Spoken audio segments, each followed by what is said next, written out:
Hey guys, tonight we drift back into a dimly lit timber-framed cottage where embers glow like sleepy fireflies in a shallow hearth. You probably won't survive this. Okay, that's dramatic, but just imagine balancing a clay pot brimming with bubbling barley stew while your fingers get singed by rogue sparks. So, before you get comfortable, take a moment to like the video and subscribe, but only if you genuinely enjoy what I do here. And while you're at it, post your location and local time in the comments so I know when you're tuning in from around the globe. Now, dim the lights, maybe turn on a fan for that soft background hum, and let's ease into tonight's journey together. You trudge across the rough-hewn floor, the scent of pine smoke weaving through the cool air as you settle beside a squat clay vessel, one of the earliest fireless cookers. You're not just peeking into any ordinary pot. This is a primitive insulated wonder, the medieval equivalent of your modern slow cooker, though with fewer buttons and zero digital displays. In fact, archaeological digs have uncovered fragments of such pots dating back to the 9th century CE in parts of what is now Germany, confirming that common folk weren't always chained to the hearth all day long to simmer their meals over endless embers. A mainstream historical fact by the Carolingian era. Monasteries and peasant households alike were experimenting with thermal insulation to save precious firewood.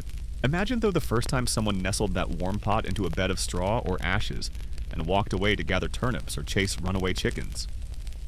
Historians still argue whether the very first insulated pot was more accidental. Perhaps a clay jar left under embers after a village feast, or the result of purposeful innovation by a resourceful peasant looking to nap without worrying about a pot of porridge boiling dry. You can almost hear the first inventor grumbling, "If only I could teach this thing to cook itself," and then promptly forgetting the pot overnight to everyone's delight, only to rediscover the next morning a stew so tender it practically sighed when spooned. Behind that simple design lay a quirky fringe tidbit. Some rural stories claim that people would wrap their hot pots in freshly laundered goat pelts, because goat hair was thought to trap heat better than plain straw. You're picturing fluffy goat fur hugging your stew. Terrifying if you're a vegetarian, delightful if you're a medieval chef. Whether or not pelts were common is up for debate since written records from the era rarely mention such eccentric extras. But oral tradition insists on the image of goat fur-wrapped cauldrons whispering, "Keep me warm through the night." As you lean closer, you feel the clay's faint warmth radiating through your fingertips, and you can't help but compare it to the cozy glow of your electric blanket today, only without a power cord or risk of forgetting to switch it off. Monastic scribes from abbeys across Europe recorded simple recipes for haybox cooking, noting that placing a sealed clay pot into a basket of straw allowed gruel and pottages to finish cooking gently over several hours. These cookbooks served both as practical household guides and surprisingly as early foodie manuals, listing proportions of oats to water that would yield neither too runny nor too stodgy a mess.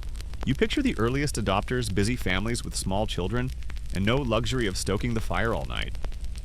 Why stand around feeding flames when your meal can babysit itself must have been the rallying cry, though nobody put it so snarkily back then. They likely saved enough wood to heat their entire cottage for a half day, just by harnessing residual warmth. Some even swore that they'd accidentally overcooked their stews by leaving pots in the embers too long, before nestling them into insulation, a fringe complaint that might imply medieval slow cooking was less precise than today's sous vide standards. Between firewood shortages and the simple desire for an extra hour of sleep, insulated cooking steadily spread from humble hovels to larger manorial estates. Evidence from a 10th century manorial account in England lists straw allocations not only for bedding, but explicitly for food vessels, suggesting the land steward was tracking straw for both comfort and cuisine. You can almost hear the clerk scribble in the dusty ledger, 10 bales of hay used in November for spare cooking.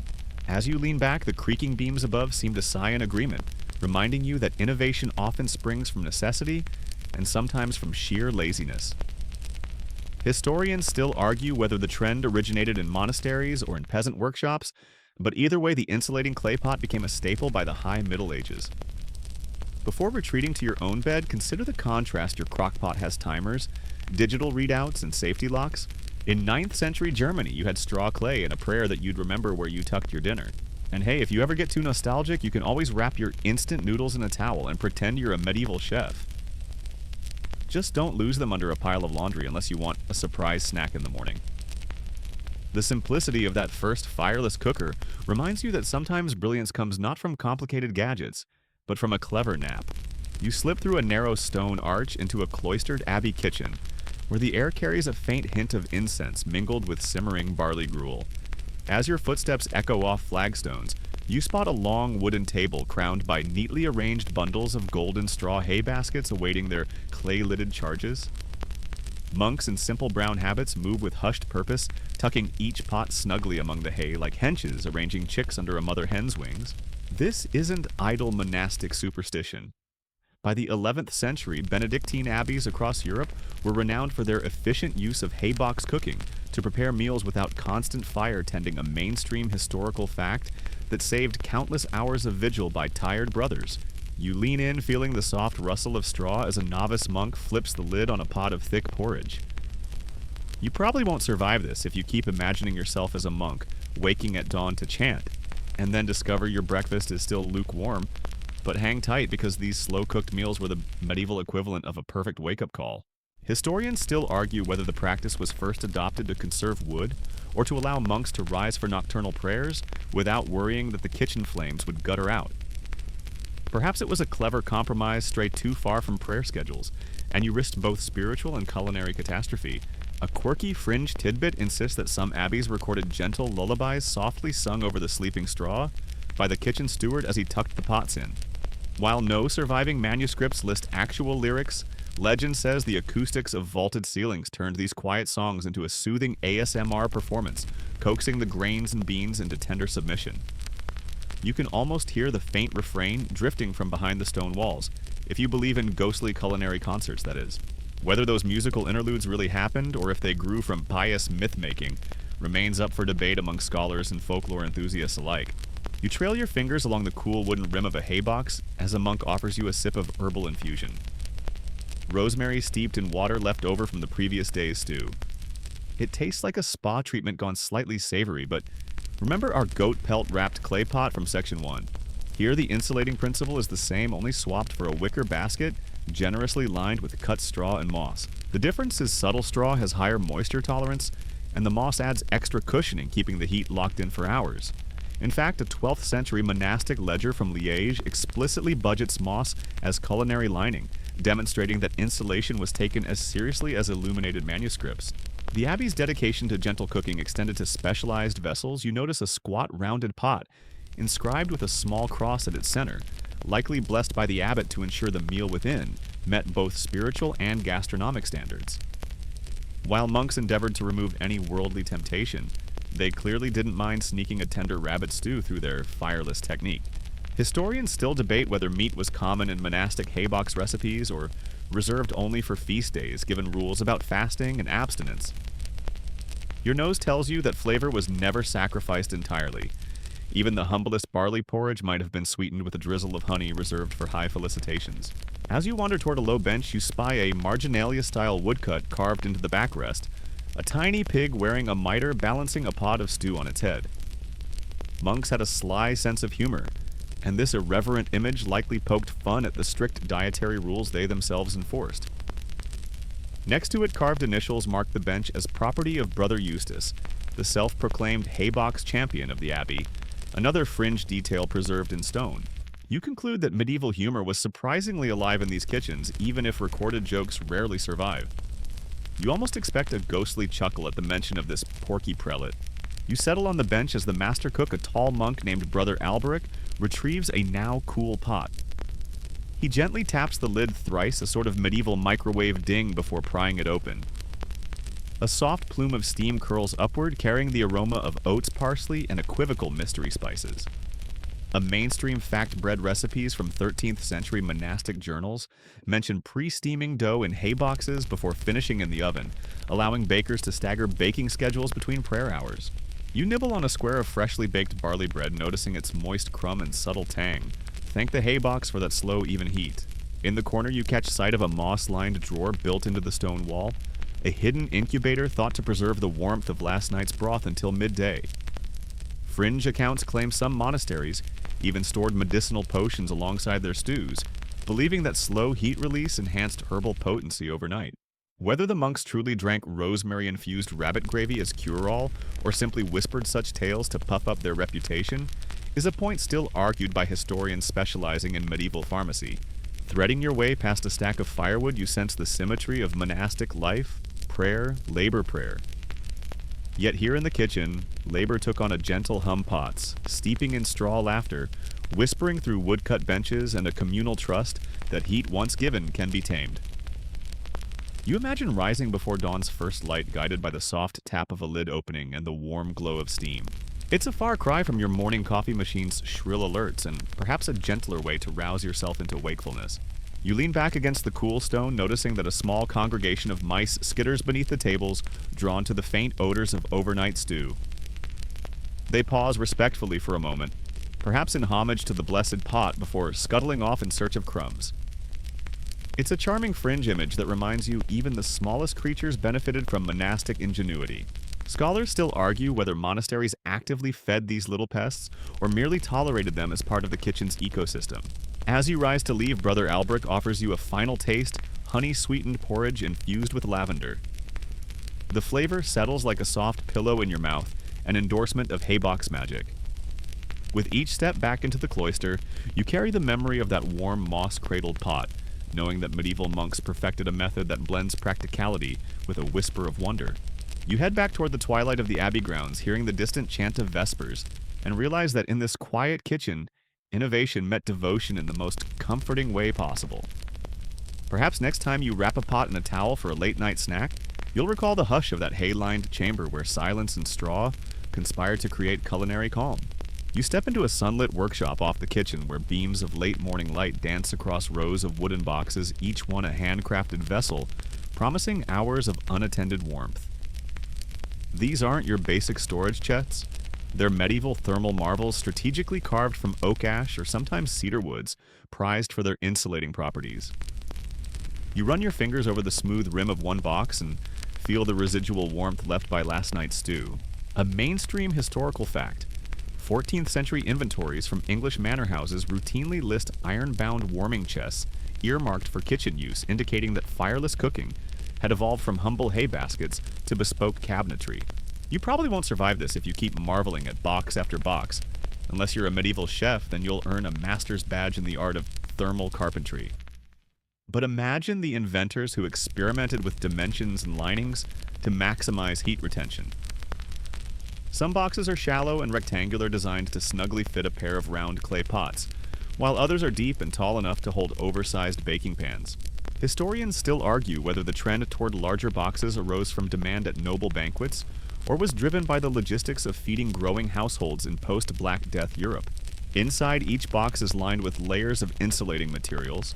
First, a cushion of sheep's wool felt praised for repelling moisture, followed by strips of dried rushes or straw, and finally tucked with linen scraps salvaged from worn-out garments. You catch a whiff of hay mingled with wool grease as you peer into one box, like the scent of a countryside barn wafting through your senses. A quirky fringe tidbit: some craftsmen recommended adding powdered bones left over from the kitchen's butchered fowl, mixed with clay to line the interior, claiming it holds the heat like a mother's embrace. Whether bone dust was truly common or merely a tall tale told at taverns is still debated by experts in medieval folk recipes. As you lift the lid of a particularly ornate box, you notice metal clasps at each corner, likely added by a later generation to prevent heat from escaping through cracks. A carved inscription along the top edge reads "Tempus Calere Fidelis," "Time warms faithfully." You run your hand across the Latin phrase, contemplating how language and design fused in these boxes, functional tools with a poetic nod. Evidence from a 15th century Italian merchant's ledger even shows payments to a master boxmaker, whose fee doubled when he engraved personalized mottos, a testament to the value placed on both utility and artistry. You slip a small clay pot into a slender waist-high box lined with wool trilobe patterns, triangular pockets of felt stitched together like a patchwork quilt. The wool's natural lanolin retains heat and releases it slowly, maintaining a gentle simmer without drying out soups or stews. This layered approach echoes the modern principle of a thermos flask, though executed with medieval materials. Scholars still argue whether wool or straw provided superior insulation, as the exact thermal conductivity of each material varies by moisture content, and preparation variables medieval cooks couldn't precisely measure. You notice tiny ventilation holes drilled near the bottom of one box, suggesting some cooks deliberately allowed a trickle of air to prevent spoilage by mold. That's a curious detail. Would you really poke holes in an insulated box?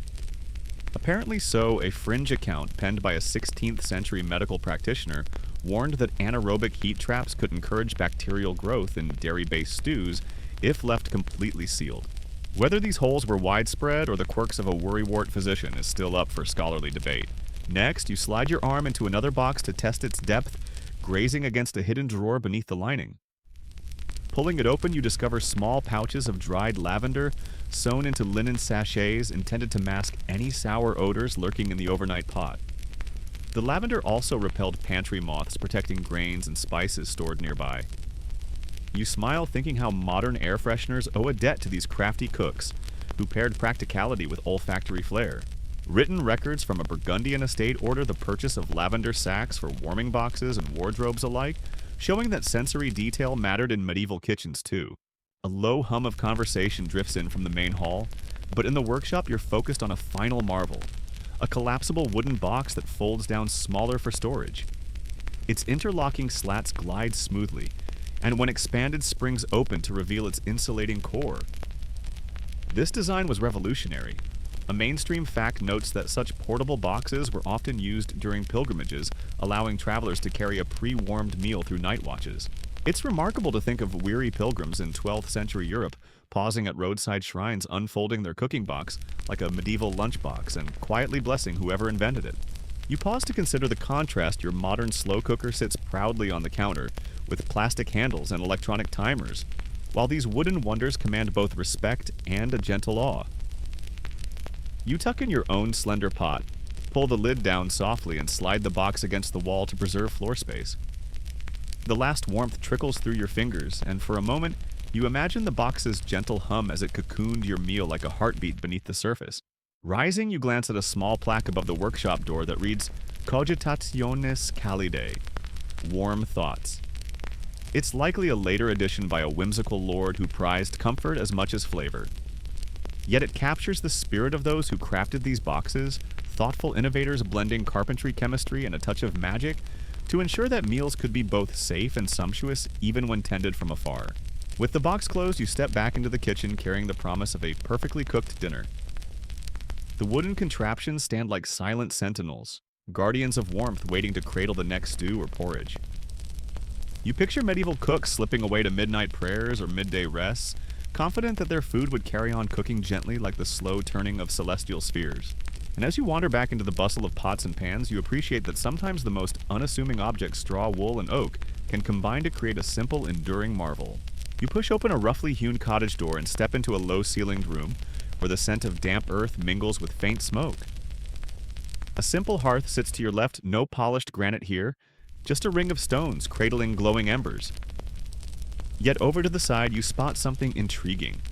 An old wooden barrel, its staves weathered by time, half buried in the dirt floor, and lined inside with a mound of clean sand. This is a peasant's sand oven fashioned to harness ember heat long after the hearth fires have died. A mainstream historical fact documents from 15th century English manors record barrels repurposed for cooking, indicating widespread rural use of sand ovens to bake bread without constant attention. You probably won't survive this if you cling too tightly to romantic visions of thatched roof cottages. Peasant life was gritty and cold, and your fingers would freeze faster than you could say stew. But stay with me. The sand oven worked on a simple principle. Hot coals and ashes from the hearth were scooped and layered on top of the barrel cover, heating the sand beneath. Then, sealed with a wooden lid and a damp cloth, the barrel trapped the warmth, slowly baking loaves or roasting root vegetables for hours. Historians still argue whether sand ovens predated haybox methods or emerged as a complementary technology born of necessity in wood-scarce regions. In the corner, you notice a small clay dish filled with pebbles grit scavenged from nearby stream beds. Some villagers sprinkled these stones into the sand lining, claiming they conducted heat more evenly, preventing bread crusts from burning. This is a quirky fringe tidbit that hints at folk experimentation. You can almost see a curious child testing the warmth of a pebble, only to be shooed away by a scolding grandmother, who insisted that only the right stones baked the best bread. Whether this practice improved thermal distribution or simply added a crunchy surprise is a matter still up for debate among rural historians. You lift back a patch of burlap cloth draped over the barrel's opening. A wave of comforting warmth greets your palm, and you feel the gentle hum of heat stored in the sand. Next, you slide aside the loosely fitted wooden lid to peer inside. There, nestled in the soft, warm sand, is a loaf of rye bread, its crust slightly cracked in a delicate pattern, as if etched by an artisan's tool. The rye grain was favored in colder climates. Another mainstream fact archaeological pollen analysis shows that by the 16th century, Northern European peasantry had relied on rye for up to 70% of their daily bread intake, thanks to its resilience in poor soils. You scoop the loaf free, brushing sand granules from its crust, and breathe in the earthy aroma. As you tear off a small piece, you notice its dense, moist crumb, perfect fuel for a long day of fieldwork. The sand oven's gentle heat prevented overheating, so the bread didn't dry out like it might in a direct coal bake. Instead, it emerges tender, a quiet testament to the villagers' ingenuity. Some scholars still debate whether sand ovens were primarily for baking, or if they doubled as makeshift incubators for dairy, given references to warm pans of curd in 17th century rural journals. Did peasant families really rest their morning milk in sand barrels? The evidence is tantalizing but inconclusive. You glance around and spot an ash bucket by the hearth brimming with cooled embers. The cook, a woman with wind-roughened cheeks and a linen kerchief, scoops handfuls of glowing ember into a cast-iron pot before carrying it outside. There, she arranges the pot and barrel in tandem, embeds the pot directly in the remaining hot ashes, and caps the barrel for baking. This dual-use approach allowed families to cook stews and bake bread, simultaneously maximizing resource efficiency. It's a mainstream fact supported by several farmstead diaries noting pot and barrel cookery as a daily routine. A fringe remedy whispers through peasant lore that adding a handful of wild thyme sprigs to the top layer of ashes infused the bread with a subtle herbal fragrance. You imagine the scent of thyme rising with the steam, weaving through the sand like a gentle lullaby. Whether thyme was ever actually used in bulk, or if this was a flourish of storytelling by village storytellers, remains up for debate. Still, the idea of tiny green sprigs in a peasant oven sparks a vivid image your nostrils tingle as you recall that rustic aroma. Feeling adventurous, you kneel beside the barrel and draw a small clay bowl filled with diced turnips. The cook hands it to you, nodding with a gentle wink. These root vegetables will roast in the sand oven's residual heat, caramelizing slowly without burning. You nestle the bowl atop the loaf before replacing the lid, then smooth the burlap cloth back into place. The sand will cradle both bread and turnips alike, the odd shapes pressing gently into the grains. Some villagers swore that hiding small stones under the lid created pockets of intense heat that charred turnips, just so another folk theory that scholars still argue over. As you stand, the wind whistles softly through gaps in the timber walls, carrying the sound of distant sheep bells. The silence feels profound, broken only by the barely perceptible crackle of settling coals. You lean your ear against the barrel and swear you hear the faint hiss of expanding air, the oven breathing under the weight of its sand and embers. It's as if the earth itself is cooking your meal for you. Peering at the cook's simple tools, a wooden paddle for lifting loaf and vegetables, a scrap of cloth for wiping lids, you sense the profound frugality of rural life. No gilded crates here, no velvet linings, just a barrel, sand embers, and human ingenuity. You realize that these sand ovens embodied medieval kitchen's heart, making the most of scarce resources, repurposing what nature provided. It's a mainstream concept echoed in countless household accounts from Balkan villages to the Scottish Highlands. Before you leave, the cook offers you a slice of turnip blackened at its edges but sweet within.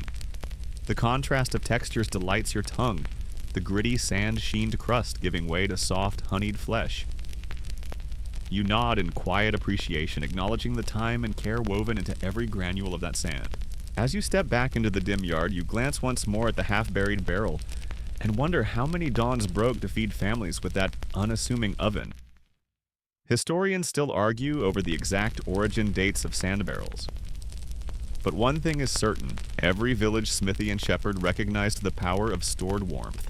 You trudge away crumb in hand, feeling the warmth linger in your fingers like a gentle promise that sometimes the simplest solutions are the sweetest. And with that, you let the cottage doors swing shut behind you, carrying the secret of sand and barrel cookery into the misty morning. You slip into a dimly lit apothecary kitchen hybrid where the heady scent of dried herbs hangs thick in the air, beckoning you closer. On a worn wooden shelf sit shallow clay bowls, cradling sprigs of thyme, rosemary, and marjoram, culprits of both flavor and subtle medicine. Tonight your task is to witness a herbal steam infusion inside a haybox cooker, where gentle aromas meld without a lick of direct flame. A mainstream historical fact, medieval medical texts from Salerno in the 12th century prescribe steam infusions to ease digestion and lull patients into rest.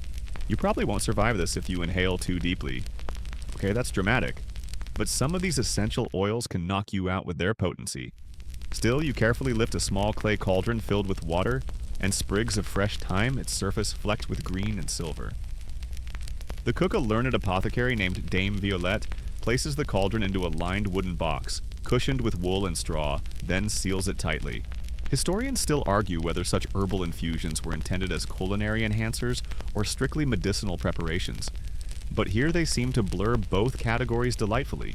As the steam begins to billow, it carries a whisper of warmth that tickles your nose and settles in your chest like a soft blanket.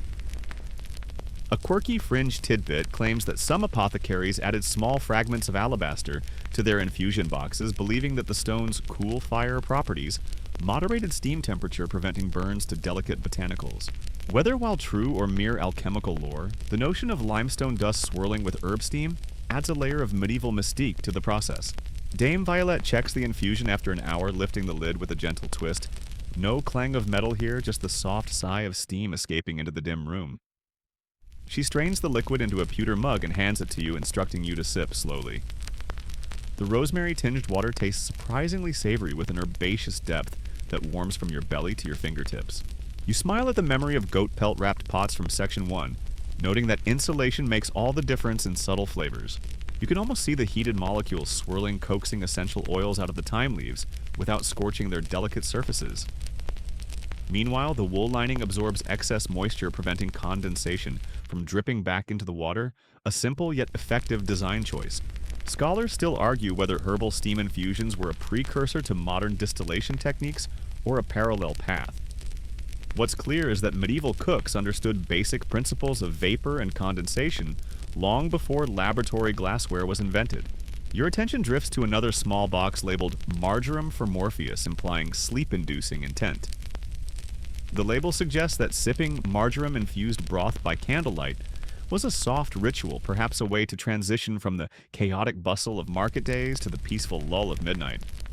A fringe detail whispers that some households added a pinch of crushed opium poppies to these infusions, though official medical guides condemn such practices as dangerous. Whether poppies were really part of the recipe or just sensational gossip remains a heated topic among historians of medieval pharmacology. You lean in, inhaling the gentle bouquet, recalling the monastery lullabies from Section 2 and the castle chef's velvet-lined pots from Section 4. Now you find yourself in the realm of scent, as a slow-cooking medium, a dimension where taste, aroma, and sleep intertwine. Dame Violette gestured toward a cracked parchment chart, mapping herbs to times of day: lavender, at dusk rosemary at midnight, and chamomile at dawn. It reads like a celestial navigational guide, suggesting that proper timing could orchestrate the body's rest cycles as carefully as the kitchen orchestrated its meals. Taking a final sip, you feel your eyelids fluttering, each breath echoing the steady exhale of a gently simmering pot submerged in straw. The herbal steam has done more than flavor water. It has set a course toward calm, a mainstream concept in medieval health where food and medicine were inseparable. You nod in acknowledgement, handing back the mug as you rise and promise to yourself that you'll try this fragrant ritual when you next burn dinner in your modern kitchen. You step back into the corridor, the scent of dried herbs fading as you close the box, yet lingering in your mind like a half-remembered lullaby. As you drift away, you notice the box's wooden tag inscribed with "Pax per editum piece," through heat, a motto that blends gastronomic comfort with gentle healing. Scholars still argue whether such devices were more common in noble courts or village apothecaries, but their legacy in blending aroma, heat, and wellness remains undeniable. You leave Dame Violette adjusting her herbs under flickering candlelight, feeling the residual warmth in your chest, and the promise of rest tucked into every steam-laden breath. And as you step into the cooling night, you carry with you the knowledge that medieval kitchens could soothe both stomachs and souls, one herbal steam at a time. You follow a narrow caravan trail that winds through dusty trade routes, where the warm desert wind carries the scent of embroidered textiles and crates of exotic spices. Merchants pause at way stations where cooking wares aren't the only goods exchanged. Fireless cooking secrets change hands alongside saffron and silks. By the 12th century, Genoese and Venetian traders were ferrying not only pepper and cinnamon, but also clay pots specially designed for insulated cooking. A mainstream historical fact, Genoese shipping logs from 1185 list haybox jars among cargo, suggesting that fireless cookware had become a prized export. You probably won't survive this if you expect dramatic sword fights at every oasis. This is the quiet hustle of commerce after all. But listen, traders would demonstrate their wares to skeptical innkeepers by wrapping a small clay pot in cloth and filling it with steaming stew, then sauntering off for hours.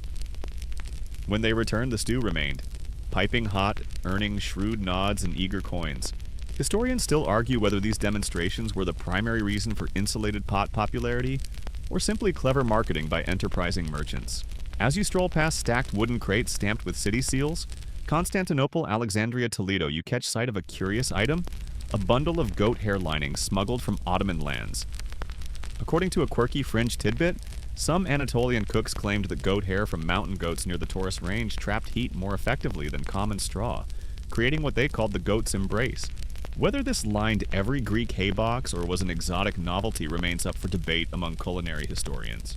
At a bustling Silk Road outpost, you witness a discreet exchange between a North African trader and a Persian caravan leader. The trader unwraps a small round box lined with wool felt and filled with fragrant dates that have been slowly caramelizing in residual heat. The Persian nods appreciatively, then produces a parchment diagram illustrating a collapsible box design iron hinges, interlocking slats and linen padding. Scholars still argue whether the collapsible concept originated in Central Asia or was inspired by similar Chinese cooking crates carried west under Mongol patronage, but the diagram's intricate detail suggests a high level of cross-cultural techne. You saunter into a shadowy courtyard where seasoned merchants sit around a brazier, sipping spiced coffee as muted recitations of poetry drift overhead. One merchant, a wizened man from Cordoba, shares a recipe for preparing spiced chickpea pottage in a wool-lined box, noting that the wool should be dyed with madder root to ward off moths. A fringe practice, perhaps, but recorded in a 13th century Andalusian cookbook, if one believes the bold attribution of cookshop of Al-Zara. Whether the dye was functional or merely ornamental sparks, lively debate among historians of medieval gastronomy. You trail the scent of cumin and cloves into an Ottoman caravanserai kitchen, where a potter demonstrates a glazed terracotta vessel that fits precisely within a wicker basket. The pot's glaze reduces porosity, preventing moisture from seeping into the insulation. Traders point out that these glazed jars were precious, often worth more than their unglazed counterparts. A mainstream fact surviving Middle Eastern ceramics from the 13th century bear inscriptions, praising their heat-holding virtues, sometimes even stamped with the maker's name. Nearby, a Persian envoy unfolds a scroll describing a method of gilded insulation, where thin copper sheets were layered inside wooden boxes to reflect heat inward. Some fringe narratives insist that the copper's sheen also lent a faint metallic tang to stews, though that may be medieval hyperbole. Scholars still argue whether these copper-lined boxes were widespread or confined to elite courts given the expense of copper. Yet the scroll's precision, complete with measurements and step-by-step illustrations, hints at a well-developed craft tradition. You slip into a Genoese marketplace tent and find clay pot fragments engraved with Arabic script, interwoven with Latin abbreviations, a testament to hybrid influences. The engraving reads, HOC potivm calidum servat, SICVD amicvs fidelis. This pot keeps warm as a loyal friend. That cross-pollination of language reveals how tradespeople valued not only the mechanics of fireless cooking, but also the cultural cachet that came with foreign eloquence. Whether such bilingual inscriptions were more decorative or functional to indicate authenticity remains a scholarly question. As the sun dips, you board a merchant galley bound for Marseille, carrying crates of straw ceramic pots and wool linings. Deckhands stack the crates near the hull, and you spot one box with small ventilation slits and adaptation, learned from southern Italian cooks who feared spoilage at sea. A mainstream historical fact, 14th century maritime logs from the Kingdom of Naples mention insulated boxes to keep fish stews warm for morning meals. The same logs, however, grumble about sea spray seeping into the linings, leading to unanticipated saltiness. A fringe complaint that suggests practical hiccups were part of the story. Waves lap gently against the hull as you imagine these merchants tucked into their hammocks, assured that their hot meals would be waiting when they awoke. The nightly ritual likely involved placing a preheated pot into its lined box, then lowering it into a secluded corner of the deck. Some sailors swore that the rocking motion of the sea improved simmering akin to a modern slow cooker's stirring function, though whether that's fact or sea shanty lore remains debated. Disembarking in Marseille at dawn, you're greeted by French innkeepers eager to unpack the newfangled cooking crates. They inspect the wool padding test, the seals, and haggle over goat's hair versus sheep's wool. A fringe rumor suggests that Provençal cooks preferred lavender-scented straw, adding an aromatic flourish to evening meals. Whether lavender was a staple or luxury debated, you can't deny the evocative image of a straw-lined box, redolent of sun-drenched fields. As the morning market buzz picks up, you reflect on how fireless cooking techniques migrated alongside silk bolts and spices. Each caravan route, each ship's manifest, and each coastal tavern became intermediaries in translating insulation ideas across cultures.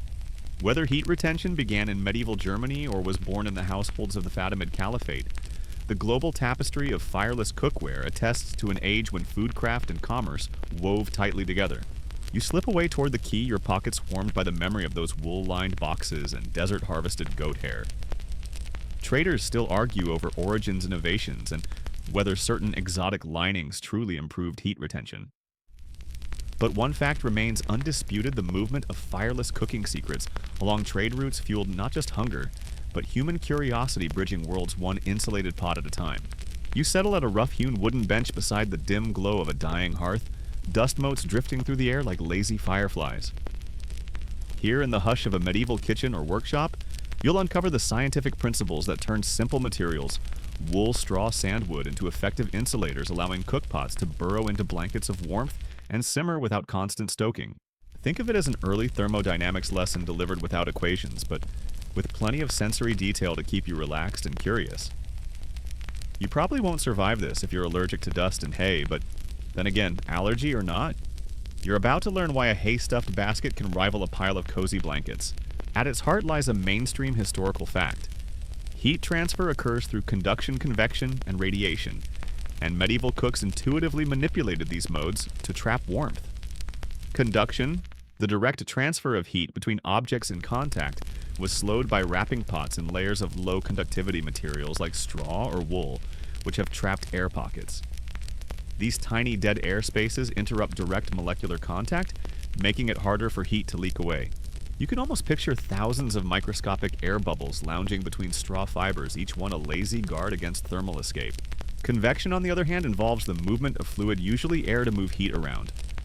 Open pots would allow hot air to rise and cool air to rush in like a perpetual breath that cools the contents. By sealing pots in boxes or embedding them in straw, cooks blocked convective air currents. Historians still argue whether medieval chefs fully grasped these distinctions or simply followed rules of thumb handed down by predecessors. Did they articulate terms for conduction versus convection? Likely not in Latin text, but their empirical success suggests they understood the basic idea: keep cold air out and warm air in. Radiation. The emission of infrared energy also leaked heat when a pot's surface shone like a tiny ember. To combat this, cooks sometimes lined inner box walls with reflective materials, polished copper sheets in aristocratic kitchens, or smooth wooden surfaces in peasant homes that reflected radiant heat back toward the pot. A quirky fringe tidbit claims that some cooks even used bits of silver filigree recycled from broken jewelry to boost reflectivity. Whether silver flecks lined common hay boxes or remained a courtly extravagance is still debated, but the principle holds: reflective surfaces help contain radiant warmth. To illustrate, imagine a simple hay box, a clay pot full of porridge heated to a boil. The cook wraps it in linen, then buries it in straw. At that moment, conduction through the linen slows the direct loss of heat. Convection is stopped by the tightly packed straw, preventing air circulation. Radiation is reduced as the dull linen cover absorbs and redirects infrared rays. The result is a pocket of pending warmth that continues simmering the contents for hours, much like a modern thermos or insulated picnic cooler. Medieval artisans experimented with various materials for optimal insulation. Wool felt prized for its lanolin-coated fibers not only trapped air, but also resisted moisture, which can increase conduction if straw gets damp. Straw, being hollow, held even more air but risked mildew in humid climates. Sand, as seen in peasant ovens, offered mass and thermal inertia, absorbing heat slowly and releasing it gradually like the slow exhale of a contented beast. Historians still argue which material reigned supreme: overall wool's moisture resistance or straw's lighter loft. But regional availability often dictated choice. You can almost feel the debate echo across centuries, a Burgundian chef insisting on wool's superiority at a 14th century banquet, countered by an English peasant extolling sand's simple reliability. Each material's thermal conductivity was dependent on factors medieval cooks couldn't precisely measure: humidity, weave density, fiber thickness, yet they arrived at remarkably effective solutions through trial, error, and shared folklore.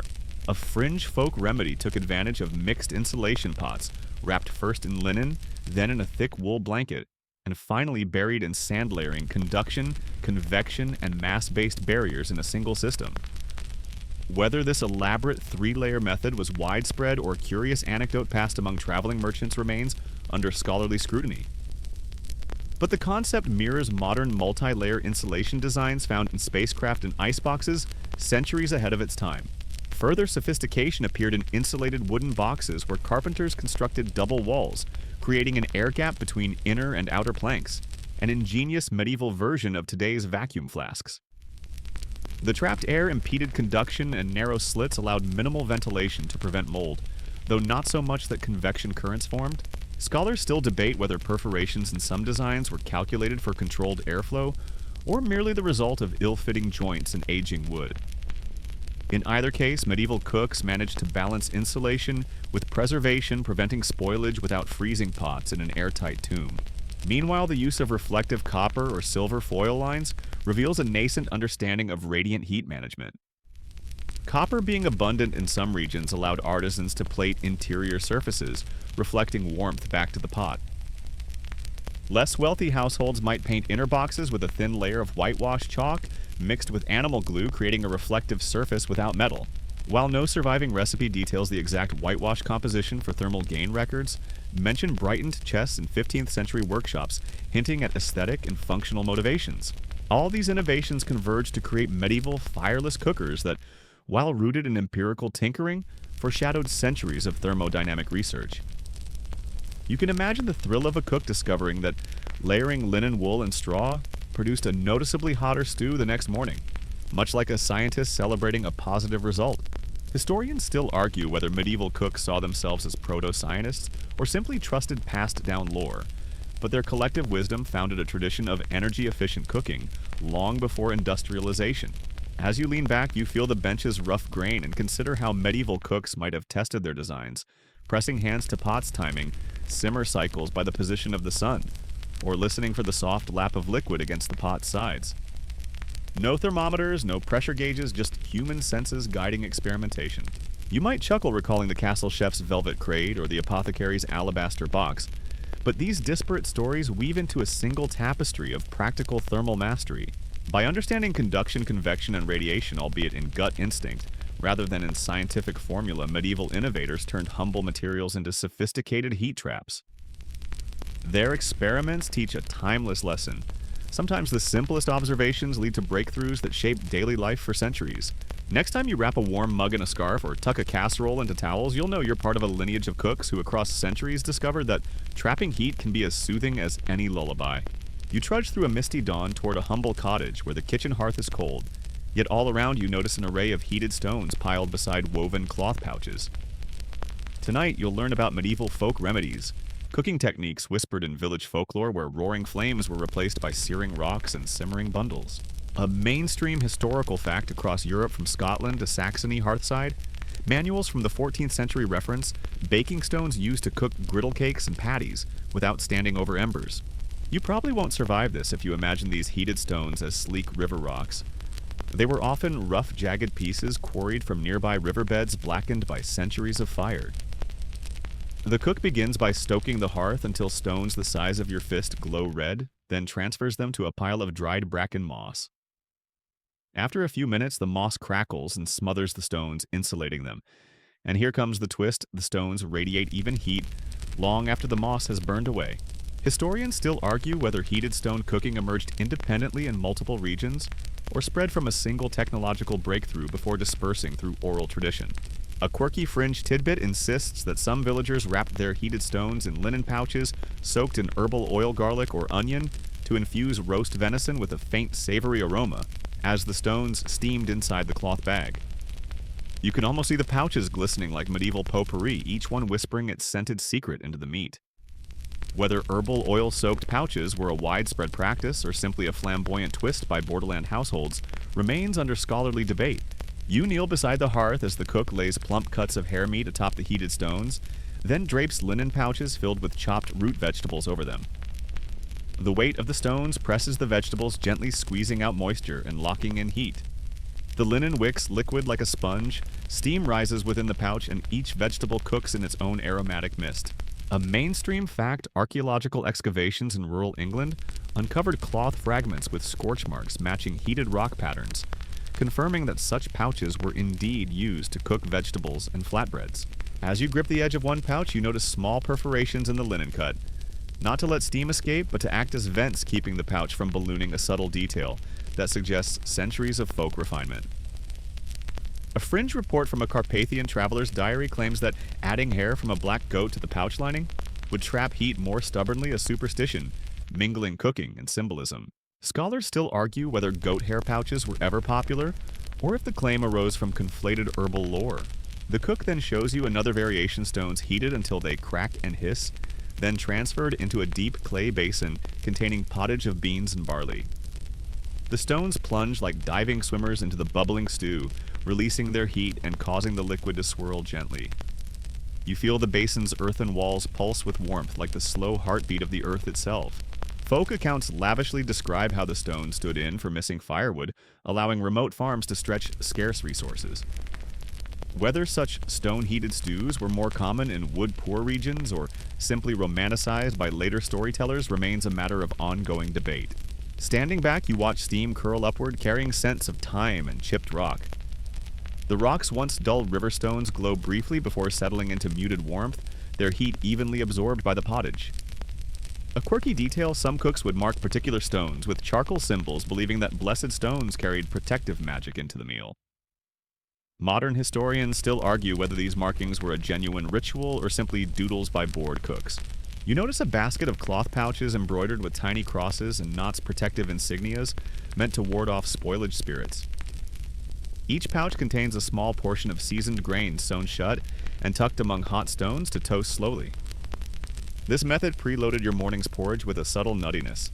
A mainstream fact records from a 16th century monastic farm mentions seed bags threaded into ovens overnight to strengthen the next day's bread dough, blending cooking and agricultural practice. As you pry open a pouch of toasted grains, the aroma of nutty wheat wafts upward, warming your cheeks. Beneath you spot the faint imprint of a stitched cross, the cloth slightly singed, a testament to the intersection of faith and food. Historians still debate whether such religious symbols served functional purposes like marking safe pouches or merely offered spiritual comfort during uncertain times. Curious, you ask the cook to demonstrate a final remedy: cloth pouches filled with boiled milk curds and fresh honey placed atop heated stones. The stone's gentle heat transforms the curds into a soft, spreadable cheese dotted with honey pockets, a primitive version of today's ricotta. A fringe memoir from a wandering minstrel claims that the honey curd pouches were offered as portable rations for night watchmen who could tear off a corner to eat beside castle ramparts.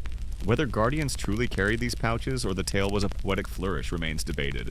The cook hands you a small taste warm curd flecked with sweet honey, the linen pouch lightly toasted on one side. Each bite yields a creamy softness, followed by a whisper of roasted linen aroma. You savor the simple contrast: pastoral ingredients, elemental heat cloth as both container and flavor vector. It's a culinary folk remedy that blurs the line between necessity and delight. As you gather your things to leave, you glance at the pile of spent stones cooling on the hearth. Their surfaces now gray and dull, they'll return to riverbeds or fields waiting for the next culinary revival. You realize that heated stones and cloth pouches embody medieval ingenuity, using what you have. Stones, cloth, herbs to solve cooking challenges when firewood was precious. You step out into the cool night air, the echoes of steam and soft crackles following you as you walk. The folk remedies you've seen remind you that survival can be sweet and resourceful, a lesson carried in heated rocks and humble pouches. Whether stone cooking began in highland caves or lowland farms, one truth endures: necessity, creativity, and a little superstition can turn rough stones into sources of warmth and flavor. You slip through a half-open church door into the cool pre-dawn air where lantern light glints off dewy grass, and the distant toll of a bell invites you to join the festival preparations. Today's celebration is All Hallows, and the entire village stirs with anticipation for the feast. One that, thanks to fireless cooking, doesn't require the kitchen hearth to burn through candlelight or disrupt nocturnal prayers. A mainstream historical fact: Parish records from 13th century England note that haybox and sand oven devices were indispensable for festival cooking, allowing stewards to prepare complex dishes overnight and present them steaming fresh at sunrise services. You probably won't survive this if you expect modern coffee stands and pop-up cafes. Instead, you find troughs of fragrant pottage and loaf pans brimming with honeyed barley cakes, all cooked quietly under layers of straw just beyond the church porch. Imagine the steward's relief: no frantic fanning of embers in the dark, no scorched casseroled meats, and instead a gentle method that required no more than a few kindling embers and a stash of hay. Historians still argue whether festival fire bans decreed to prevent accidental church fires actually spurred fireless cooking innovations or merely formalized existing household practices. In the crisp morning air, you wander past wooden tables where parishioners pour mulled cider into pewter mugs. The scent of cinnamon and cloves mingles with a faint whisper of smoke from the distant field ovens, but closer by stacks of velvet-lined warming boxes stand motionless, their contents cooking on their own schedule. A quirky fringe tidbit insists that some stewards tucked sprigs of holy basil or Bacillus sancti, as local tradition called it, into the lining, believing the herb granted divine protection to the festival fare. Whether basil was a genuine protective ingredient or simply a flavorful flourish remains a point of lively debate among folklorists. You lean in to inspect a velvet-lined crate previously used for castle banquets. Section 4, repurposed for the village feast, its inscription now faded but still legible: Festum sine flamma feast without flame. The velvet has been replaced with coarse linen and straw since the villagers couldn't afford castle-grade luxe, but the principle is the same: heat retention for hours. A mainstream fat cathedral accounts from Chartres in 1298 list payments for straw and linen specifically for festival hayboxes, showing that even religious authorities invested in these devices to ensure low-impact, high-quality cooking. As dawn breaks, you hear cathedral bells toll and join the procession of cooks who gently remove the lids from their insulated vessels. Steam rises in white wisps carrying aromas of spiced pork sausages, orange-glazed turnips, and almond pâté. You catch a hint of that saffron-infused almond stock from Section 4 mingling with the musky earthiness of barley cakes, reminding you how these techniques embellish sensory layers without relying on open flame. A light joke flits through your mind: it's the only miracle I know where bread stays warm without divine intervention. Beyond the tables, a group of women arrange festival plates on a long trestle, their hands moving deftly as they open hay boxes and sand ovens in a smooth choreography.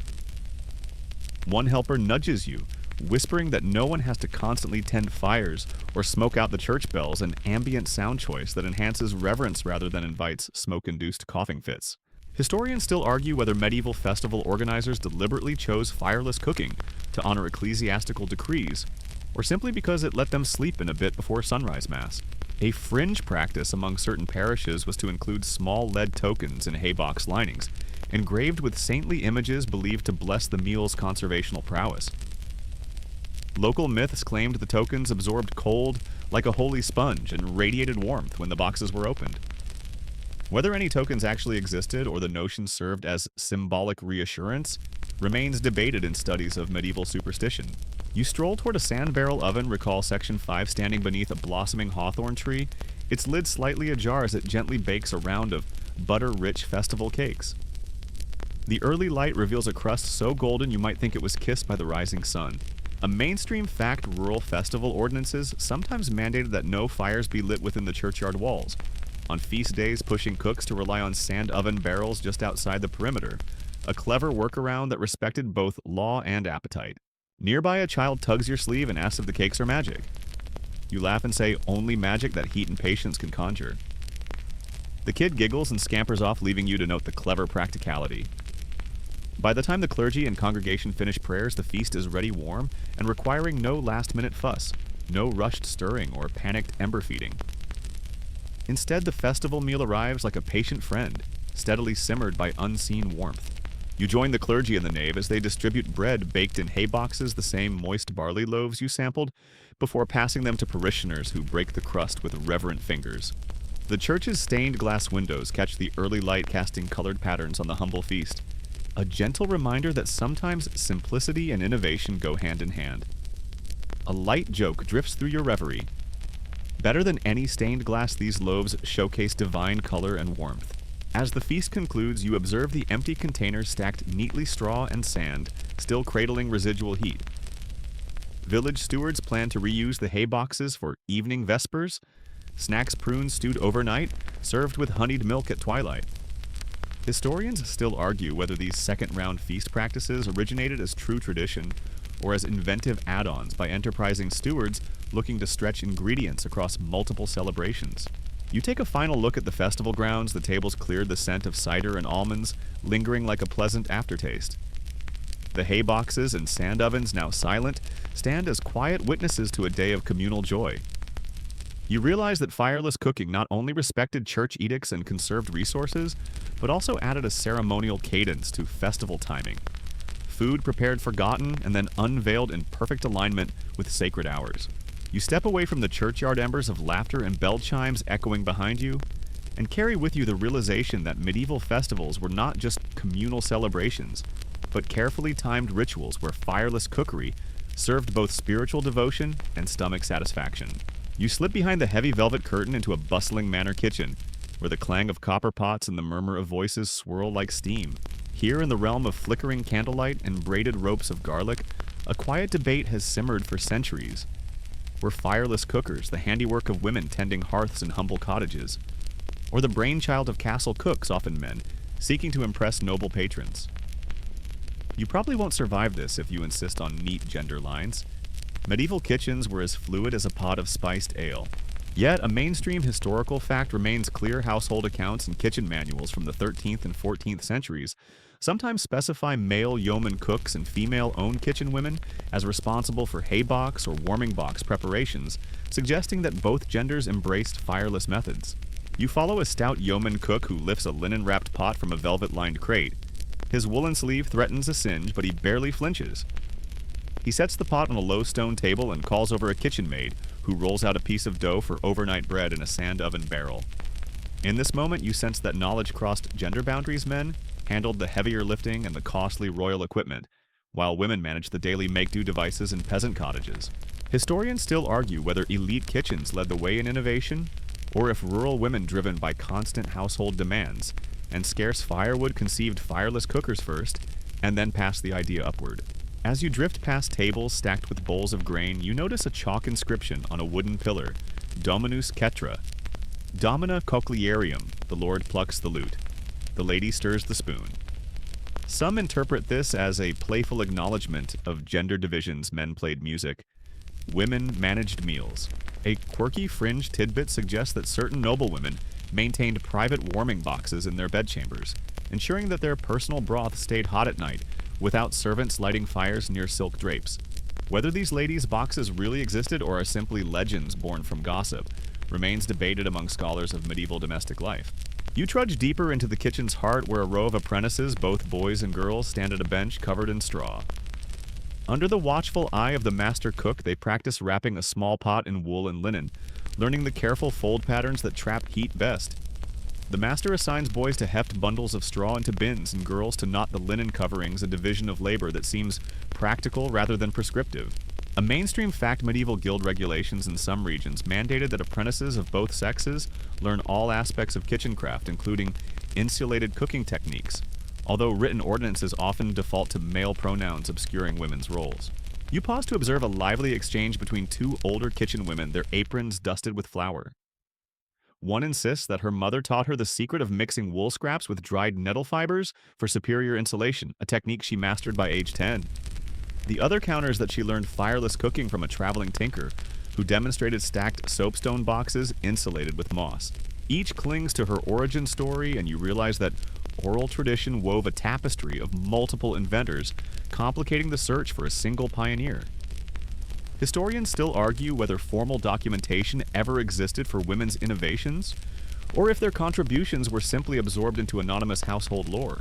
A light joke drifts through your mind as you watch the apprentices. When did I get so old that kids outwit me in kitchen science?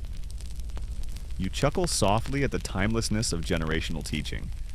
Nearby, a male Sioux cook measures charcoal dust mixed into clay to line a small warming box, an expert application reserved for more precise control of radiant heat. His deft hands suggest years of practice, hinting that men in professional kitchens refined fireless methods using materials considered too costly for ordinary households. You trail your hand along a long shelf of wooden molds and pots, noticing that some carry carved initials EA and JH. One historian suggests these could be the marks of aristocratic ladies, Eleanor of Aquitaine and Joan of Arc ancestors. Perhaps, though, that claim flirts with fanciful speculation. A fringe account even links one set of initials to a lady-in-waiting who supposedly built her own hay box in a secluded garden, a story that merges feminist pride with culinary lore. Whether such personalization occurred widely or reflected isolated eccentricities remains a point of contention among researchers. As you wander past the hearth-adjacent warming crates, you're handed a bowl of spiced pottage by a grizzled kitchen veteran, his beard singed at the edges. He confides in a stage whisper that he once saw the lady of the manor herself, inspecting his straw-lined box, noting the tightness of the weave. She praised his work and rewarded him with a silver token, an honor that blurred class and gender expectations. Mainstream records from a Herefordshire manor book corroborate that noblewomen occasionally participated in kitchen oversight, stepping beyond ceremonial roles to engage in technical critiques. You follow the veteran to a wooden rack where a collection of small boxes, some ornate, others plain, line the shelves. Each bears a label indicating its primary user Broderia for the women's communal cottages, Kappa for the castle kitchens, and Mercator for merchant households. This diversity underscores that fireless cookers weren't confined to a single social stratum or gender group. Historians still argue whether innovations arose independently in different communities, or spread through inter-household exchanges during fairs and markets. Suddenly, the kettle on the hearth releases a soft whistle, and you're handed a wool-lined jug filled with hot milk laced with honey. The jug was wrapped in layers of linen by a female dairymaid earlier that morning. Her precise fold ensures the milk's gentle heat persists until tea time. As you sip, you recall the monastic herbal infusion of Section 6 and the castle broth of Section 4, all testaments to the wide-ranging applications of fireless cooking across both male and female-dominated spaces. You drift toward the pantry door where the steward displays a ledger listing straw, wool, and wood allocations. A clerk's note in the margin sighs, "Women consume half the straw with hay boxes. Men carve half the wood for boxes." Whether this tongue-in-cheek notation reflects real disputes over resources or clerical humor remains debated among social historians. Either way, you sense that medieval households navigated gender dynamics, pragmatically sharing fireless cooking tasks to keep meals on time and flames at bay. As you step through the pantry door, you glance back at the kitchen's quiet choreography: women tying blankets around pots, men hammering lids onto wooden boxes, and apprentices of all genders mastering fold after fold. No single figure claims sole credit. Instead, each household contributed threads to a larger tapestry of innovation. You realize that gender roles in medieval kitchens were not rigid edicts, but fluid roles shaped by necessity, skill, and tradition. Leaving the manor kitchen, you carry the hum of clanging pots and whispered debates with you. The true pioneer of fireless cooking might remain anonymous, lost to time, but the collective effort of men and women ensured that hearths grew quieter, meals more efficient, and medieval kitchens more sophisticated than their flickering flames would suggest. You crouch beside a fenced-off dig site as morning mist curls around half-buried stone walls. The archaeologist gestures toward a cluster of blackened fragments, charred timber-scorched clay, and twisted iron bands that once formed a medieval binder stove, an early hybrid between a hearth and a portable fireless cooker. You probably won't survive this if you toy with the idea of pristine kitchenware. These relics are pitted, cracked, and coated in centuries of soot. Yet they whisper stories of experimentation and domestic ingenuity. A mainstream historical fact excavations at a 13th century manorial site in Suffolk, England, uncovered the remains of at least 3 such binder stoves, confirming that fireless cooking devices left tangible traces in the archaeological record. You brush aside damp earth to reveal a wedge-shaped iron frame, bent nearly flat but still bearing rivet holes, where wooden planks once fit snugly. Fragments of charred oak cling to the metal offering clues about the stove's construction. Alternating layers of oak and hazel bound by iron hoops created both structure and insulation. Historians still argue whether these binder stoves were original rural inventions or adaptations of more sophisticated urban devices, since similar iron-banded cooking chests appear in 14th century guild records from Norwich and York. Did peasants reverse engineer noble apparatuses, or did itinerant craftsmen bring their own designs to manorial estates? The debate simmers as steadily as a stew in a haybox. As you lean closer, the lead archaeologist pries up a small shard of mottled clay. Underneath centuries of coal dust, you glimpse faint decorative impressions, delicate vine motifs stamped into the pot's surface before firing.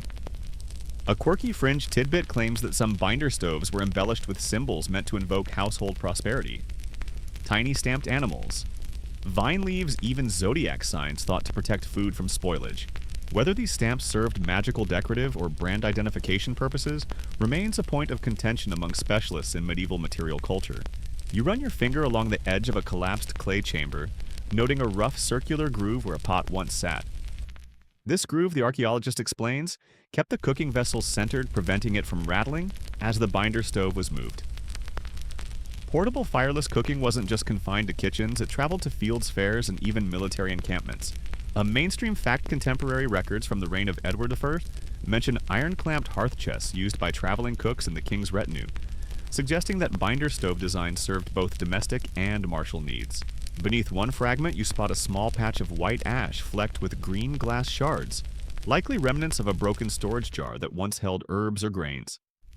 The ash mingled with clay, creating an alkaline environment that might have helped preserve the buried wood fragments. A fringe proposition asserts that cooks intentionally layered broken glass and potash beneath their stoves to create a rudimentary desiccant absorbing moisture and protecting wood from rot. Whether this technique was widespread or simply an accidental byproduct of kitchen debris remains debated by experts in medieval preservation methods. You trace the outline of a modest wood-fired chamber once used to preheat stones before sealing the binder stove. Its brick lining bears scorch marks where stones cracked against the wall, indicating multiple heating cycles. These bricks recovered nearby showed a range of clay compositions, some mixed with crushed oyster shells, others with fine sand, suggesting that local masons tailored furnace linings to available materials.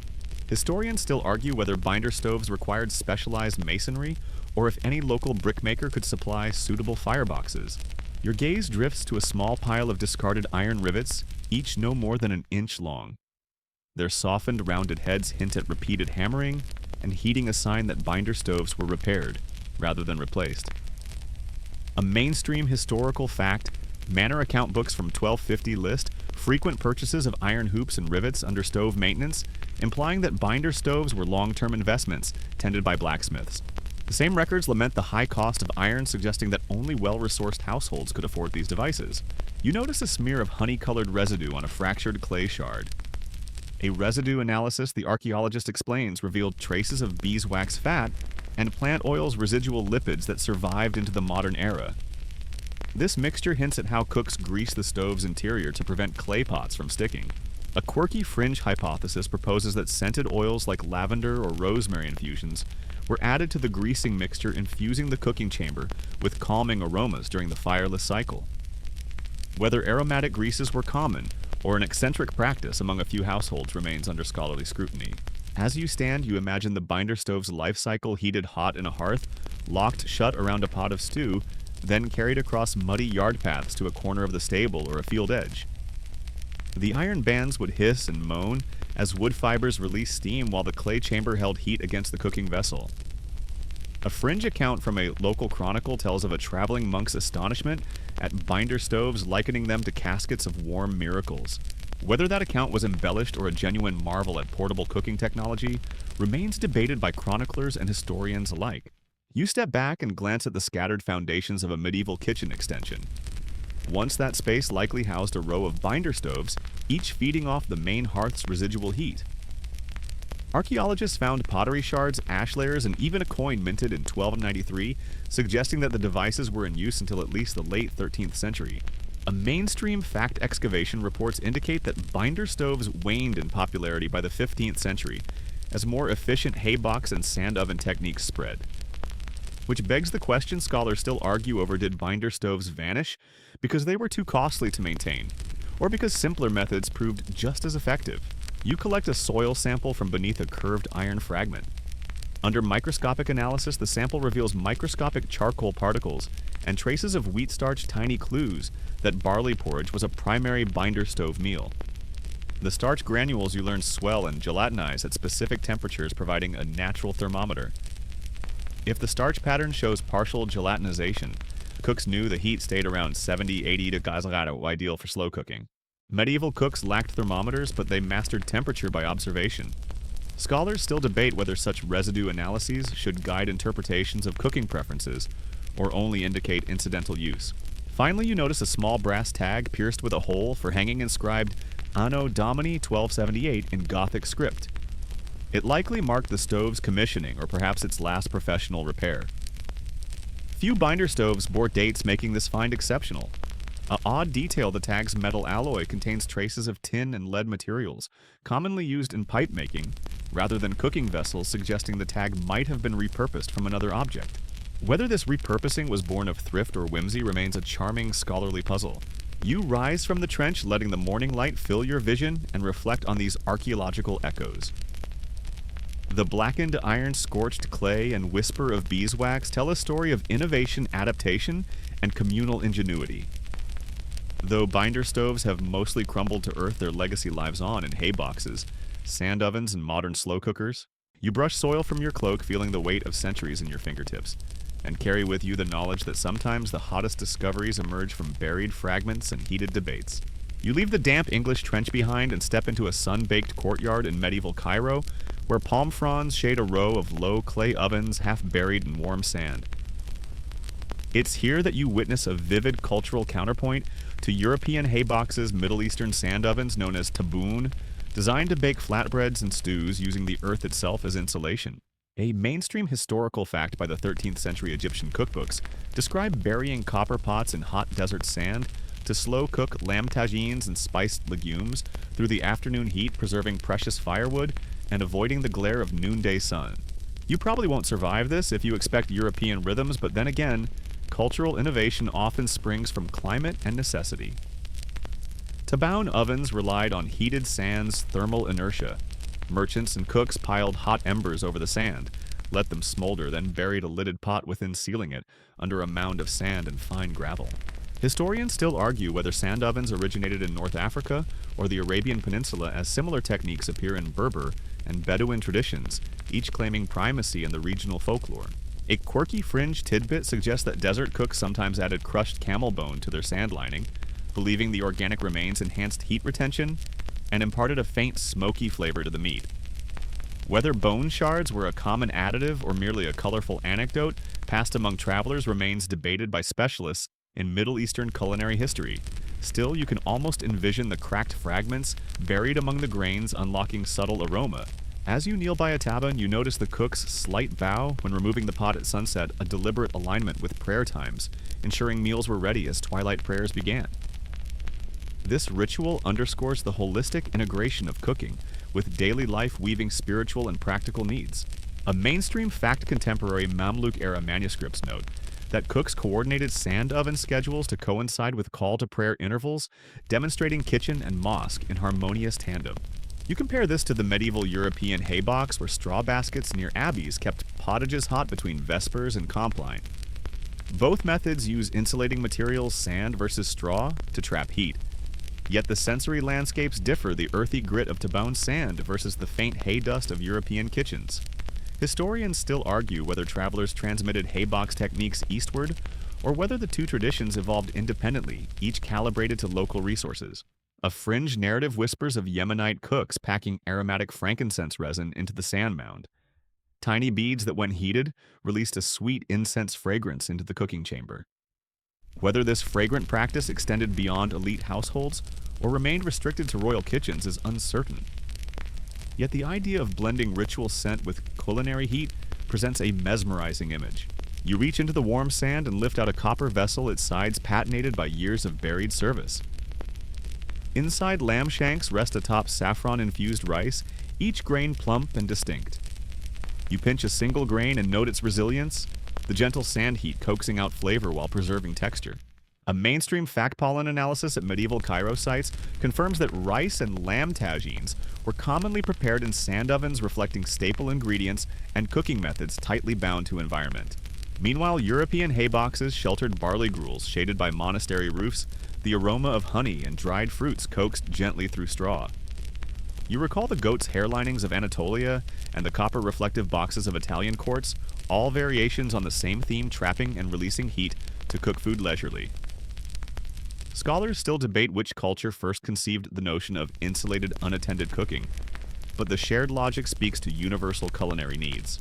A light joke flits through your mind. If European monks had visited Cairo, they might have tried burying their hay boxes in sand and ended up with very toasty straw. You chuckle at the absurdity picturing a hay box smeared with grit. Yet such cross-cultural experiments may have occurred along caravan routes, where cooks borrowed tricks from one another like spices. As you stand, the desert breeze stirs the sand oven's contours, and you sense the timelessness of these methods.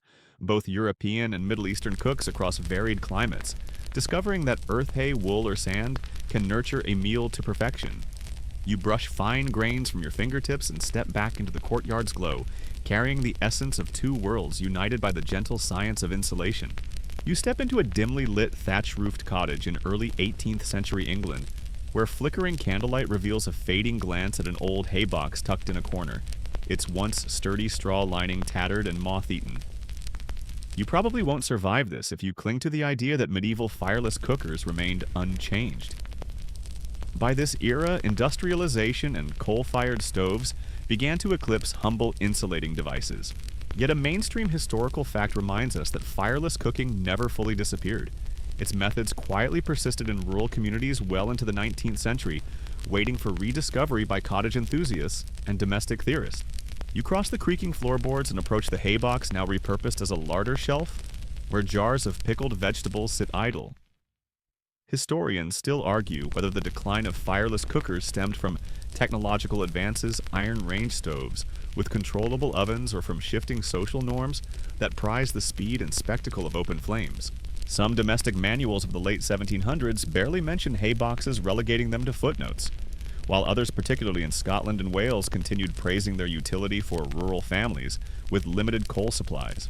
A quirky fringe tidbit emerges from a 19th century Welsh diary in which a grandmother laments, "My mother's hay box knew how to sing supper warm, but the new range only scalds my pots." Whether this lament captures widespread sentiment or represents nostalgia for simpler times is still debated by scholars of domestic history. Nevertheless, you feel the resonance of that grandmother's words as you lift the lid and find a brittle scrap of linen, once part of a pot lining, that whispers of long-ago stews and bread loaves. You wander outside to a small shed that houses a battered sand oven barrel, its wood cracked by centuries of damp. A mainstream fact-folk cookbooks published in the early 1800s include recipes for retained heat stews advising readers to preheat sand and embers in a barrel before sealing it to slow cook game. However, by mid-century, patent cookers and early pressure cookers began supplanting sand ovens in more prosperous kitchens. Historians still argue whether traditional sand ovens vanished due to urban migration, villagers leaving cottages orphaned, or simply because newfangled cookware promised novelty. Inside the shed, you spot a faded handbill from 1832, advertising Madame Boulanger's patent hot boxes, portable insulation devices marketed to genteel households. A fringe detail notes that these boxes used horsehair and felt linings instead of straw, promising cleaner insulation. Critics at the time scoffed that horsehair smelled of stable, but some wealthy families embraced these boxes for keeping soup warm during the long carriage rides. Whether Madame Boulanger's design influenced later rediscoveries of hay boxes or remains a quirky sideline in cookbook history is a matter scholars still debate. Returning to the cottage kitchen, you catch sight of a battered recipe book opened to a page titled Retained Heat Porridges. Its margins bear notes in faded ink. Try at 6 p.m., open at 10 a.m. The precise timing demonstrates that even as fireless cookers waned in popularity, their practical know-how migrated into written form, preserved by dedicated homemakers. You lean closer, noticing underlined passages praising the method's fuel-saving virtues, a mainstream concept still relevant when wood or coal was costly. A light joke drifts through your thoughts. Who needs a chimney when you've got a stubborn hay box? You chuckle softly, appreciating how humor bridged generations of cooks adapting to change. In the corner, a young woman in a linen dress examines the old hay box with curiosity. She represents the wave of domestic reformers in the late 19th century who scoured rural homes for forgotten techniques. These home economists, often women, compiled manuals documenting folk methods, inadvertently sparking a modest revival of fireless cookery. You follow her to a small table where she's testing an experimental casserole cozy, a cloth sleeve padded with cotton scraps and wool felting around a modern enameled cast iron pot. A mainstream fact early 20th century home economics textbooks recommended casserole cozies to maintain food temperature, borrowing the medieval haybox principle but updating the materials. Historians still argue whether these cozies represent a genuine continuation of fireless cooking lineage or an independent novelty inspired by marketing trends. On the windowsill, you spot an advertisement clipping from a 1910 women's magazine boasting a thermocarrier, the modern haybox. It boasts insulated canvas and down lining for travel picnics and household use. A fringe observation points out that the down lining, while efficient, raised ethical questions among animal rights advocates of the era. A surprisingly early debate about insulation materials. Whether down or synthetic fib ears would become standard remains a topic historians of domestic technology continue to explore. You step outside feeling the wind rustle through late blooms and imagine how fireless cooking might have survived in remote cottages, while urban kitchens blazed brightly with gas and electricity. The cottage reformer notes the resilience of hayboxes and sand ovens, a method that required no external energy source, only careful preparation and simple materials. As you watch her sketch designs in a leather-bound journal, you appreciate that the technique's revival was less an abrupt rediscovery and more a gradual rekindling of practical wisdom. A final quirky note surfaces: some rural communities held haybox nights, small gatherings where women demonstrated fireless cooking and exchanged recipes before church socials.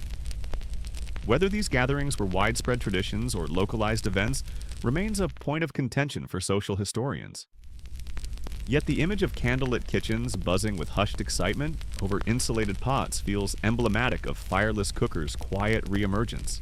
You turn from the gathering twilight and step onto a muddy path, leading away from the cottage, reflecting on the cycle of decline and rediscovery. Medieval fireless cookers, once sidelined by industrial stoves, found new life through domestic champions, evolving into casserole cozies and picnic hampers.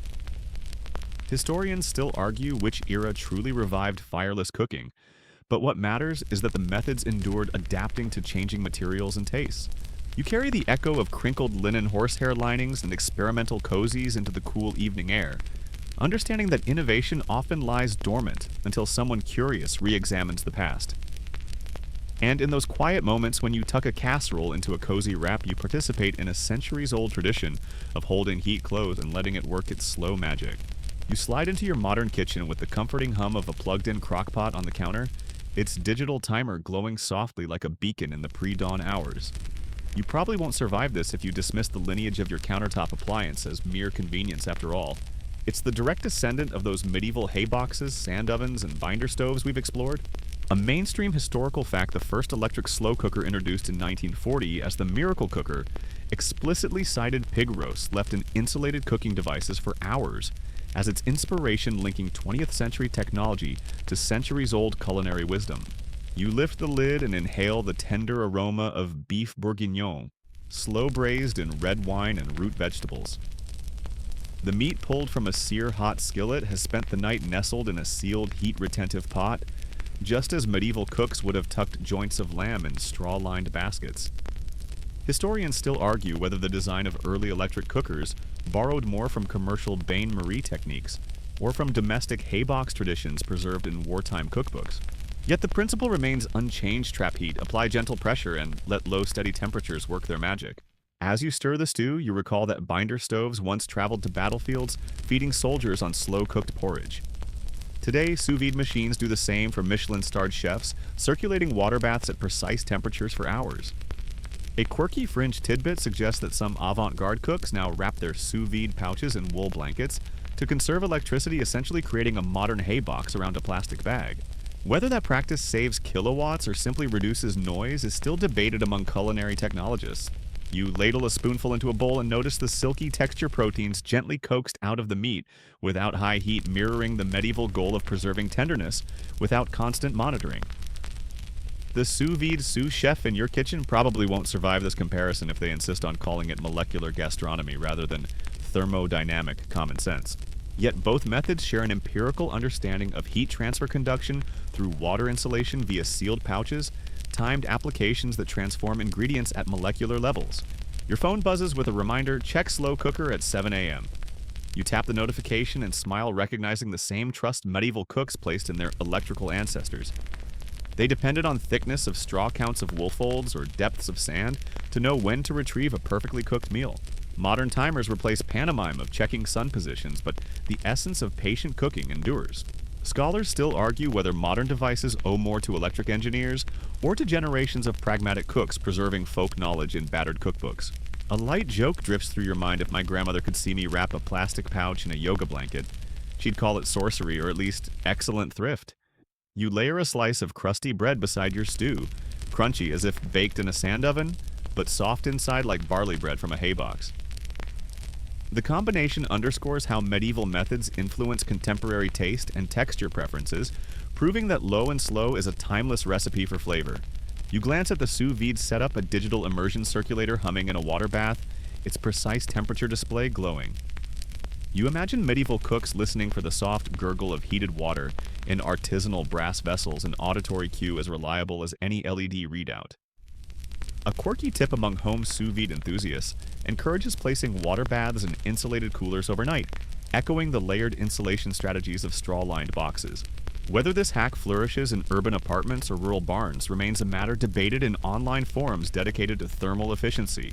As the stew simmers quietly, you switch off your overhead lights and turn on a small lamp, leaving just the crockpot's glow for ambiance. You settle onto a stool, stirring thoughtfully, remembering the claustrophobic barns of binder stove workshops and the scented steam of apothecary boxes. These scenes remind you that every innovation builds on past experiments. Some recorded, others whispered through oral traditions in hearthside kitchens. You ladle another bite, noting the balance of acidity, the collapse of collagen into gelatin, the way flavors deepen without scorching. It's a seamless continuation of medieval logic apply. Just enough heat, avoid extremes, and respect the slow alchemy of time. Historians still argue whether modern slow cooking truly democratized these methods, or whether they remain niche luxuries for foodies. Yet you know that setting a meal to cook before bed, then awakening to a ready-to-eat dinner, feels like magic anchored in practical science. Rising, you cover the crock pot with its snug glass lid and heirloom wink to the lidded pots of yesteryear and head toward bed. The soft click of your slippers echoes in the quiet house, and you recall the distant rustle of straw when pots were tucked into hay boxes. Perhaps you'll replicate that gesture tomorrow, preheat your pot, slip it into a quilted cozy, and wander off to your evening routine, confident that warmth and flavor will follow. You switch off your bedside lamp and feel the gentle hum of the crockpot's heating element fade beneath your pillow's pull. The world grows soft around you, steeped in the warmth of tradition and technology, and you drift content in the knowledge that some ideas, no matter how ancient, continue to enrich modern life. Word count 186. Wind down slow now as the echoes of flame-tended kitchens fade into memory. Each gentle stir of heat, every whispered steam lingers like a fading lullaby in the back of your mind. Imagine the warmth settling around you, a soft mantle woven from straw, sand, wool, and wire ancient fibers and modern strands entwined in a single comforting story. Your breath slows to match the rhythm of simmering pots and hidden embers, each exhale releasing the tension of the day, each inhale drawing in the quiet promise of rest. Picture the clay pots, velvet-lined crates, and metal bands at peace in their resting places, cooled, but still holding a memory of warmth. Feel the soft embrace of insulated blankets, the hush of hidden fires, and the gentle cascade of heat as it melts into waiting broth and meat.